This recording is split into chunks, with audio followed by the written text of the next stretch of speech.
Hello students, मैं पंकज शर्मा फिर से आपके सामने एक नए वीडियो के साथ फिर उपस्थित हूं। और आज हम पढ़ने वाले हैं एसिड, बेस और सोल्ट की, अम्ल, क्षार और लवण की जो अलग से डेफिनेशंस थी, जो अलग अलग वैज्ञानिकों के द्वारा दी गई। और सबसे पहले अपन बात कर लेते हैं कि सिलेबस में इसमें से क्या इंपॉर्टेंट है। अगर अपन इस सिलेबस की बात करें तो ये सिलेबस का ये चौथा साल है और चौथे साल से पहले अब तक इसके 3 पेपर्स लग चुके हैं। 3 पेपर में आरएनएस का जो थ्योरी थी कि आरएनएस ने अम्ल और क्षार के बारे में बताया, ये थ्योरी 2 बार आ गई। और लुईस अम्ल क्षार अवधारणा ये 1 बार आ गई। अब तक 3 बार जो आया हुआ है ये क्वेश्चन, ये तीनों में से 2 बार आरएनएस का और 1 बार लुईस अम्ल क्षार अवधारणा और 1 बार भी अभी तक ब्रांच-लूरी अवधारणा नहीं आई है। तो इसके बारे में पढ़ते हैं। अम्ल और क्षार के 3 सिद्धांत होते हैं और 3 सिद्धांत तीनों बहुत इंपॉर्टेंट हैं और हर साल इसमें से 2 नंबर का एक क्वेश्चन बोर्ड एग्जाम में जरूर आता है। तो फर्स्ट है आरएनएस का सिद्धांत, फिर हम पढ़ेंगे लुईस अम्ल क्षार अवधारणा और उसके बाद में ब्रांच-लूरी अवधारणा। जो आरएनएस सिद्धांत पढ़ते हैं ये बोर्ड 2018 और बोर्ड 2020 में आया हुआ है, इसके बारे में पढ़ते हैं। देखो आरएनएस ने अम्ल और क्षार के बारे में क्या बताया कि आरएनएस ने बताया कि वे पदार्थ जो जल में घुलने पर H+ आयन देते हैं अम्ल कहलाते हैं, तथा वे पदार्थ जो जल में घुलने पर OH- आयन देते हैं क्षार कहलाते हैं। इसे आरएनएस का अम्ल क्षार सिद्धांत कहते हैं। क्या बताया कि अगर आपके पास कोई भी पदार्थ है, आपने उसको जल में घुला, पदार्थ लिया और पदार्थ को आपने जल में घुल दिया और जल में घुलने के बाद यदि वो H+ आयन देता है तो वो कहलाएगा अम्ल। क्या कहलाएगा? अम्ल। और यदि आपके पास कोई पदार्थ है, आपने उसको जल में घोल दिया और जल में घोलने के बाद उसने OH- आयन दे दिया तो कहलाएगा क्षार। इसे आरएनएस के अम्ल क्षार अवधारणा कहते हैं। क्या पढ़ रहे हैं? आरएनएस की अम्ल क्षार अवधारणा।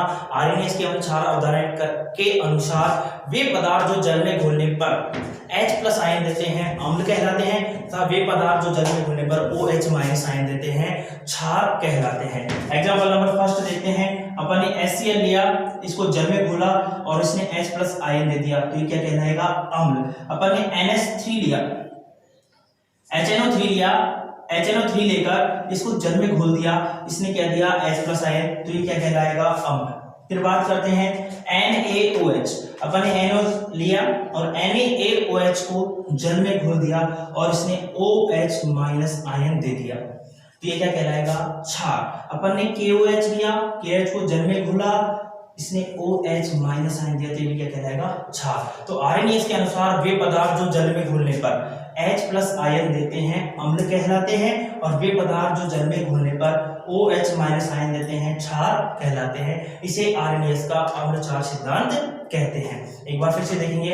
आरएनएस के अनुसार वे पदार्थ जो जल में घुलने पर H+ आयन देते हैं वो तो अम्ल कहलाते हैं और वे पदार्थ जो जल में घुलने पर OH- आयन देते हैं क्षार कहलाते हैं। एग्जाम्पल अपन ने देखा HCl और HNO3, इन दोनों को अपन ने जल में घोला, दोनों ने H+ आयन दिया तो दोनों अम्ल कहलाएंगे। फिर अपन ने लिए NaOH और KOH, दोनों को जल में घोला और दोनों ने OH- आयन दिए तो दोनों क्या कहलाएंगे? क्षार कहलाएंगे। एक सिद्धांत कंप्लीट हो गया। दूसरे सिद्धांत की बात करते हैं लुईस अम्ल क्षार अवधारणा की। तो देखो लुईस अम्ल क्षार अवधारणा क्या है? यदि किसी परमाणु के पास एक बिंदु पाया जाता है तो इस बिंदु से इलेक्ट्रॉन को प्रदर्शित करते हैं। इसको इलेक्ट्रॉन से प्रदर्शित करते हैं। जो इलेक्ट्रॉन होता है, इलेक्ट्रॉन को एक बिंदु के रूप में बताया जाता है कि इलेक्ट्रॉन एक बिंदु होता है, कि इलेक्ट्रॉन को एक बिंदु के रूप में हमेशा रखा जाता है। अपने पास यदि 2 बिंदु आ जाते हैं तो अपन इसको कहते हैं इलेक्ट्रॉन युग्म। क्या कहते हैं?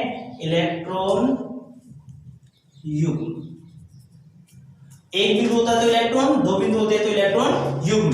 तो वे पदार्थ जो दूसरे पदार्थों को ये इलेक्ट्रॉन युग्म क्या करते हैं?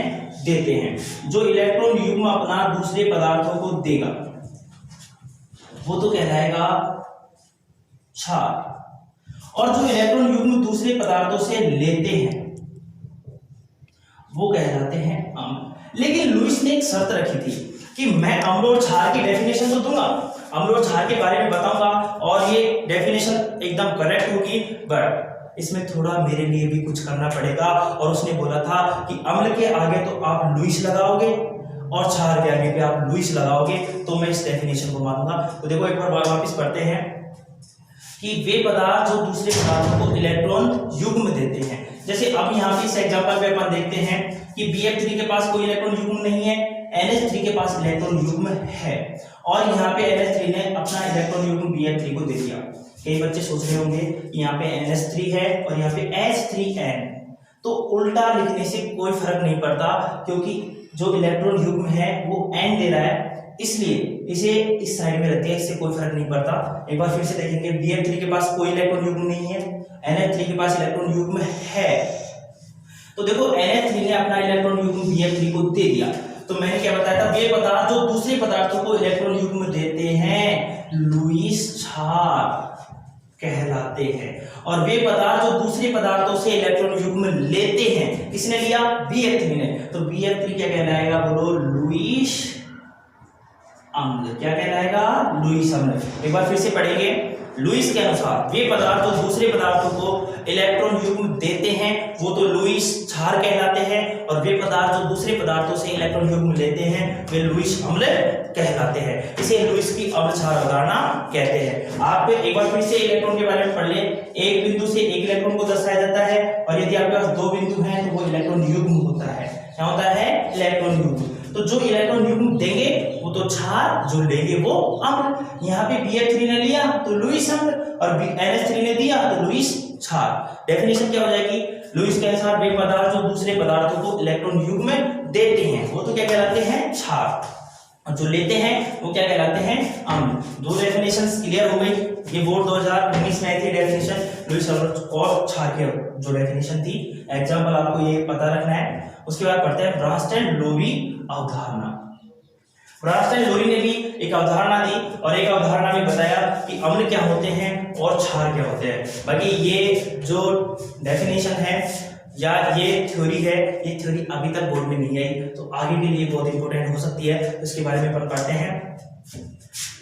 देखो ब्रांस्टन-लोरी ने क्या बताया, H+ को बोलते हैं प्रोटॉन, लेकिन इसको मैं बताता हूँ प्रोटॉन क्यों बोलते हैं। H होता है, H+ की बात कर रहे हैं, आपको पता है हाइड्रोजन परमाणु में इलेक्ट्रॉन एक होता है, प्रोटॉन एक होता है, लेकिन एकमात्र ऐसा परमाणु है जिसमें न्यूट्रॉन नहीं पाया जाता।